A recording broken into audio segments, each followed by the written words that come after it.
बिस्मिल्लाहिर्रहमानिर्रहीम, अस्सलाम वालेकुम। मैं असदुल्ला खान हूँ। PP 125 जंग 2 के बारे में मैं आपको पिछली कल की एक वीडियो में बता चुका हूँ, जहाँ पर फैसल हयात जबवाना और मियाँ मोहम्मद आज़म चेला के दरमियान मुकाबला है और इस हल्के के जो डायनामिक्स हैं, हालात हैं, चीज़ें हैं, वो मैंने आपके सामने रख दी थी। आज मैं आपसे डिस्कस करने वाला हूँ PP 127 जंग 4। यहाँ पर महर मोहम्मद असलम भरवाना जो मुस्लिम नून के टिकट पर इलेक्शन लड़ रहे हैं और मोहम्मद नवाज़ भरवाना जो PTI के टिकट पर इलेक्शन लड़ रहे हैं, इन दोनों का मुकाबला है। अच्छा, अब मैं इस हल्के में आपके सामने ज़रा सूरत हाल रख देता हूँ कि क्या जो है वो होने जा रहा है। यहाँ पर देखिए 2018 के इंतखाबी नताइज को आप पहले देख लें ताकि आपको सूरत हाल को समझने में मदद मिले। पिछली मरतबा जो 2018 में यहाँ पर इंतखाबात हुए हैं, यहाँ महर मोहम्मद असलम भरवाना आज़ाद उम्मीदवार के तौर पर इलेक्शन लड़े थे और इन्होंने 27,353 वोट लिए थे।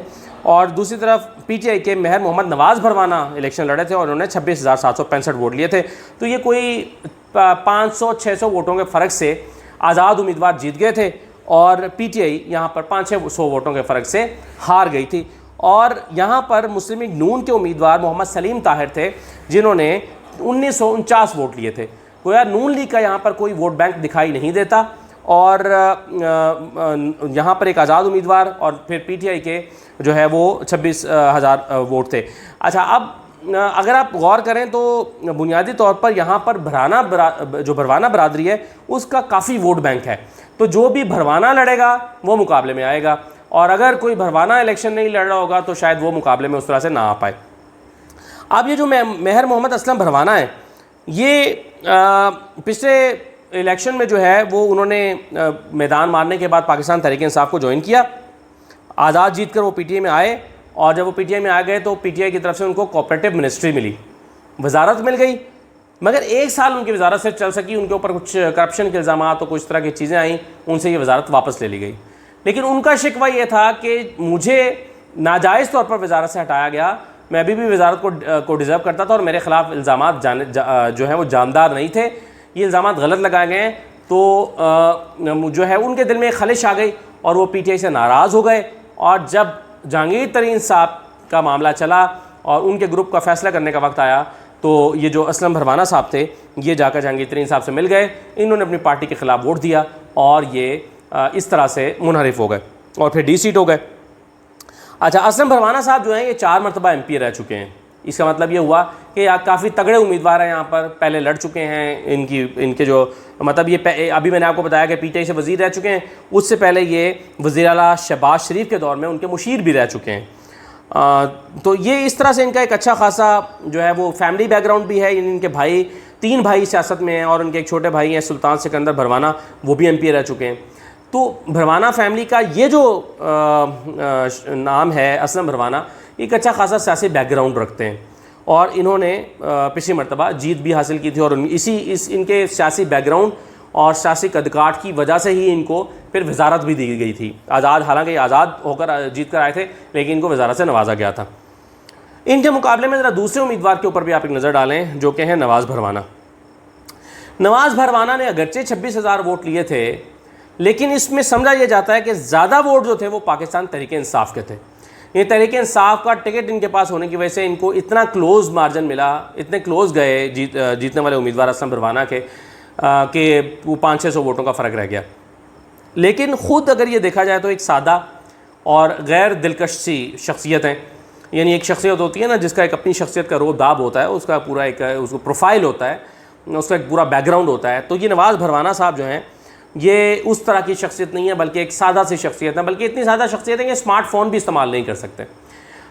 तो आप अंदाज़ा लगा सकते हैं कि ये कितने सादा आदमी हैं। तो इनकी कैंपेन जो है वो अभी तक बहुत ही कमज़ोर चल रही थी और इनके मुकाबले में असलम भरवाना जो है वो एक तगड़ी कैंपेन कर रहे हैं। लेकिन अब यहाँ पर कासिम सूरी आए हैं, उन्होंने जलसा किया है, कुछ और लोग यहाँ पर आ रहे हैं।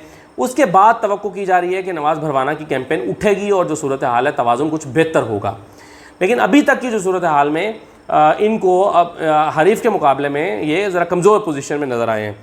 अच्छा, 2 चीज़ें और भी हैं इस हल्के में। एक तो आप ये देखें कि सलीम ताहिर साहब जो हैं, जो पिछली मरतबा 1949 इन्होंने वोट मुस्लिम लीग नून के टिकट से लिए थे, इस मरतबा भी जो है इन्होंने कागजात जमा कराए और कागजात जमा कराने के बाद फिर इन्होंने आज़ाद हैसियत में जमा कराए और जमा कराने के बाद फिर ये अब नून लीग के उम्मीदवार महर असलम भरवाना के के हक़ में दस्तबरदार हो गए हैं। वैसे इन्होंने ठीक ही किया, पिछली मरतबा जब इनके पास नून लीग का टिकट था तो फिर इनको 1900 वोट मिले थे, तो अब इन्होंने आज़ाद खड़े होकर क्या तीर मार लेना था। तो उन्होंने अपनी भी इज़्ज़त बचाई, उनकी भी इज़्ज़त रखी और उनसे कल को एहसान भी करते रहेंगे कि देखें असलम भरवाना साहब, आपको जितवाने में मेरा भी किरदार है, मैंने आपके हक़ में कागजात वापस लिए थे और मैं दस्तबरदार हुआ था। तो ये जो सलीम ताहिर साहब हैं, लेकिन चले बहरहाल कोई 1000-2000 वोट अगर इनका है हल्के में तो ये उसको नून लीग के हक़ में डलवा सकते हैं। तो ये एक छोटा सा एज असलम भरवाना को यहाँ से भी हो गया। फिर खुर्रम खान सियाल एक और उम्मीदवार यहाँ पर आज़ाद हैसिन पे खड़े हैं। अभी तक वो दस्तबरदार तो नहीं हुए, लेकिन इनके बारे में कभी इम्कान है कि ये भी असलम भरवाना के मुकाबले में दस्तबरदार हो जाएंगे। तो ये दो फैक्टर्स और भी जो हैं ये असलम भरवाना को सपोर्ट कर रहे हैं। लेकिन मैं समझता हूँ कि पीटीआई नवाज़ भरवाना के पास चूँकि पीटीआई का टिकट है और पीटीआई का टिकट जो है वो उसके साथ इमरान खान और बल्ले का एक नज़रियाती वोट बैंक भी जुड़ा हुआ है और वो इंटैक्ट है, जो पीटीआई का वोट है। इस वजह से नवाज़ भरवाना और मेहर असलम भरवाना के दरमियान जो मुकाबला है वो ज़रा अच्छा मुकाबला, तगड़ा मुकाबला हो गया है। लेकिन स्लाइटली अभी भी असलम भरवाना को एज हासिल है। मतलब मुझे लगता है कि आज कल यानी इलेक्शन हो जाएं तो कल शायद 2-4 हज़ार वोटों से असलम भरवाना जीत जाएं। लेकिन अभी चूँकि कुछ दिन बाकी हैं तो मैं समझता हूँ कि यहाँ पर पीटीआई को काफ़ी वर्किंग करने की ज़रूरत है, काफ़ी मेहनत करने की ज़रूरत है और इमरान खान साहब को भी एक शायद टूर करने की ज़रूरत है। पता नहीं उनके स्केजुअल में, जलसों के स्केजुअल में ये है या नहीं है, लेकिन इससे फ़र्क पड़ सकता है। अगर आप इस हल्के में ख़ास तौर पर डायनामिक्स ऐसे हैं कि अगर आप आते हैं तो इससे कोई 2-4 हज़ार वोटों का इजाफा होगा और 2-4 हज़ार वोट यहाँ पर एक अच्छा खासा इम्पैक्ट क्रिएट कर सकते हैं। तो ये जो PP 127 झंग का हल्का है, यहाँ पर बावजूद इसके कि पिछली दफ़ा असलम भरवाना जीते थे और तहरीक इंसाफ हार गई थी, इस मरतबा भी हालात यही नज़र आ रहे हैं। मैं आपको सिर्फ याद दहानी कराता चलूँ कि इसके साथ जो PP 127 झंग का हल्का था, जिसमें फैसला हयात जबवाना मुस्लिम लीग नून के और आज़म चेला PTI के उम्मीदवार के तौर पर इलेक्शन लड़ रहे हैं। मैं जो वीडियोस कर रहा हूं हल्कों के हवाले से उसमें कई लोग मुझे कमेंट करते हैं, कुछ लोग समझते हैं आपका एनालिसिस ठीक है, कुछ लोग समझते हैं आपका एनालिसिस गलत है। अब उसमें जो लोग आर्गूमेंट देते हैं मैं उस आर्गूमेंट को बड़े गौर से पढ़ता हूँ, देखता हूँ कि इसका आर्गूमेंट क्या है। लेकिन अगर कोई बहस ये कहते हैं कि नहीं जी आप गलत कह रहे हैं, यहाँ से तो जबवाना नहीं जीतना है, तो फिर मुझे तासुर मिलता है कि जबवाना के कारकुन है। क्योंकि ज़ाहिर है दोनों जमातों के जो सोशल मीडिया के लोग हैं वो बैठे हुए हैं, वो देख रहे हैं और वो उस पर कमेंट करते हैं। सपोर्टर्स भी बैठे हैं, सोशल मीडिया के ही लोग नहीं बल्कि सपोर्टर्स भी देख रहे होते हैं।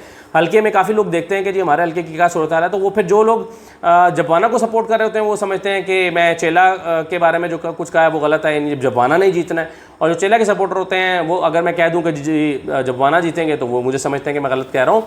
आप जब कॉमेंट करें हल्कों के हवाले से वीडियोज़ में कि आप गलत कह रहे हैं, यहाँ से तो पीर आमिर इकबाल शाह जो है वो नहीं जीतेंगे, जवार वड़ाई जीतेंगे, तो फिर आर्गूमेंट दिया करें।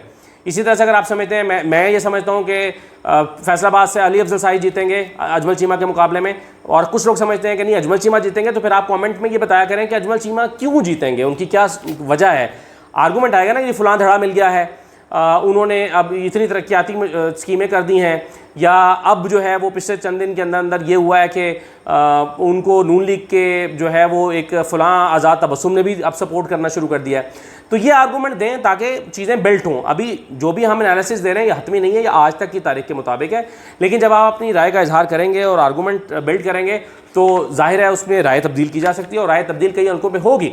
जैसे मैंने पिछले दिनों लाहौर के हल्के में कहा था आतिफ चौधरी को गलत टिकट मिला है, नज़ीर चौहान जीत जाएंगे। आज मैं कह रहा हूँ कि नज़ीर चौहान हार सकते हैं क्योंकि अब टिकट चेंज कर दिया गया है, शबीर गुजर को मिल गया। हालांकि मैं शबीर गुजर का जिक्र नहीं कर रहा था, पहले मैं समझता था कि अली चौधरी को मिलना चाहिए, एजाज चौधरी के बेटे को, लेकिन अब मैं समझता हूँ कि नहीं, शबीर चौधरी का टिकट ज़्यादा बेहतर है। तो हालात चीज़ें बेहतर होती हैं और बदलती रहती हैं। तो हल्कों की सियासत में दिलचस्पी लेने वाले लोग और ख़ास तौर पर उस हल्के से मुतल्लिका लोग हैं वो मुझसे ज़्यादा मालूमात रखते हैं, मैं जानता हूँ, क्योंकि वहाँ रहते हैं, वो बारीक बारीक चीज़ों को भी देखते हैं जिसको शायद मैं नज़रअंदाज कर देता हूँ। तो आप अपनी राय का इजहार जो है वो आर्गूमेंट के साथ किया करें। हमने अभी इन हल्कों में शायद आगे जाकर रिव्यू भी करेंगे, जहाँ पर जिन हल्कों में सूरत हाल तब्दील हो रही होगी उस पर शायद हम इलेक्शन के करीब जाकर दोबारा बात करेंगे कि अब इन 4 वजूहात के बिना पर सूरत हाल तब्दील हो गई है। और फिर मैं फाइनल असेसमेंट आपको इलेक्शन की रात दूंगा कि कितनी सीटें PTI निकाल रही है। मेरी असेसमेंट गलत हो सकती है, सही हो सकती है, वो अलग बात है, लेकिन मैं बताऊंगा 20 में से ये 8 फलां की हैं, ये 16 ये 12 फलां की हैं, या 8 फलां की हैं, 8 और 8 उनकी हैं, 4 किसकी हैं। तो इस तरह से करके मैं एक एनालिसिस दूंगा, फिर देखेंगे कि कितना सही होता है और कितना गलत होता है। लेकिन आप अपनी राय का इजहार जारी रखें आर्गूमेंट के साथ। इजाज़त दीजिए, अल्लाह हाफ़िज़।